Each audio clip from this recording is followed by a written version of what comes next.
All right, Legend of the Guardian is directed by Zack Snyder, who we know as the director of 300 and the Watchmen movie.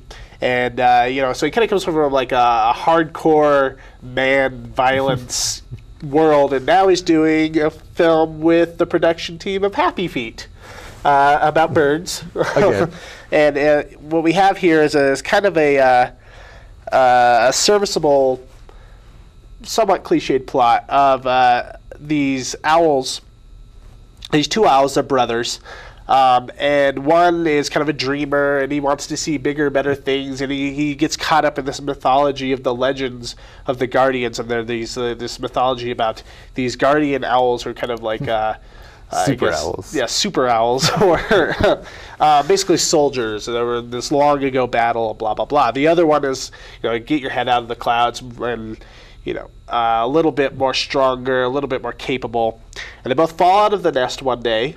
Trying to learn how to fly, and they get sent off to this dark underworld of evil owls who want to mind wash or mood blink, as they call it, the owls, and have them serve them for some dark purpose that we're never really told about.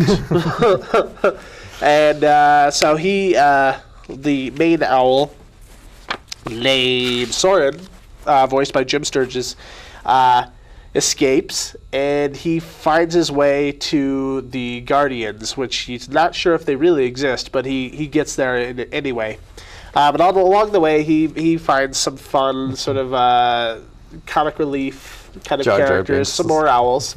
And once they get there, they discover that these legends were true, and they hire these Guardians to come and help them get his brother back and make the wrong things right. And I thought there's a lot to like about this movie. It's really, really just eye candy, gorgeous, gorgeous stuff. Even we saw it in 2D, even though there was a 3D option.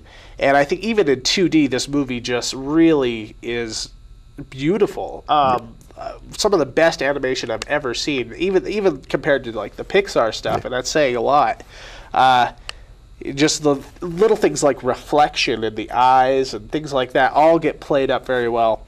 And then you have those great Zack Snyder moments. He puts his style in there. You have those 300 moments where things are moving at normal speed and then slows down for a dramatic crash and then back to normal speed. I think that's his signature now, is that slow down, speed up stuff. And he does it a lot better than Mike Newell. And so I put up with the fact that the story, I felt it was too short. It was I thought it needed another half an hour to flesh out some of these things. We really don't know what these evil owls are really trying to do, or why they are technically evil, other than they're not nice as people. They just want to take over the owl kingdom is all I got. Yeah, and there's something to do with magic flex. We don't really know what they do. Yeah, that's really weird. They play with the gizzard force. Yeah, the gizzard, a.k.a. the force. And but it's kind of cool. It's sort of dark. It reminded me a little bit of Secret of Nim and the animated 9 that came out last year, which is also sort of a flawed movie, but I came out of enjoying more than that. I thought it's a fairly sophisticated movie for kids. It's pretty dark. It's a little violent, and I like to see that in kids' movies. Nice.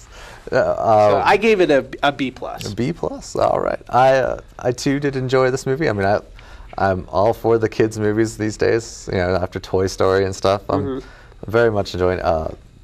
Really love the direction of the Zack Snyder.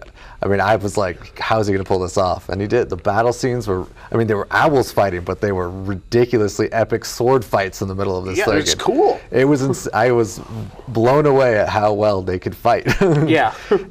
Some really, I don't know, just great visuals, lots of good fire. I love this movie. It was great, but I did, it's a kid's movie, so I was bored for the plot. Didn't really, I know it's based off of a book series, so I know there's there are 8 ones, and I got my, Cirque du Freak and my Spiderwick and all that kind of stuff in my head and went, no, they're just going to make one movie, I'm going to like it, and then they're never going to make another one, so I can't like it, so I have to give it a B-, just because that way, maybe, luckily, just to spite me, they'll make another one. They'll make another one just to answer some of these questions. Yeah. Yeah. I liked a lot of the voice acting in this.